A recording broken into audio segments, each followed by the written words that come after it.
નમસ્કાર મિત્રો, weather of વિશ્વાસ ચેનલ में તમારું સ્વાગત છે। હવે વાત કરીએ આપણે હવામાનની, તો તારીખ 5 ને 6 પવનનું જોર ઘટી જશે, એટલે સાવ બિલકુલ ઓછું, અને ત્યાર પછી વરે પવનનું પ્રમાણ વધશે, 10 તારીખ અને ત્યાર પછી પણ જોવા મળશે। સાથે સાથે તારીખ 11 આસપાસથી ગરમીનું પ્રમાણ પણ થોડુંક વધારે જોવા મળશે, 42 થી 45 ડિગ્રી આસપાસ સુધીનું, અને વચ્ચે કદાચ લોકલ એક્ટિવિટી કદાચ થઈ શકે, સંભાવના ઓછી દેખાઈ રહી છે, છતાં ક્યાંક થઈ શકે।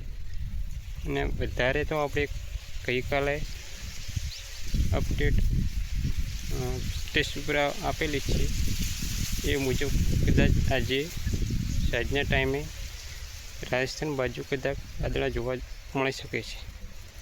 સાથે ગરમીનું પણ પ્રમાણ જોવા મળશે, જ્યાં 5 તારીખોમાં પવનનું પ્રમાણ ઘટી છે। એટલે આભાર મિત્રો।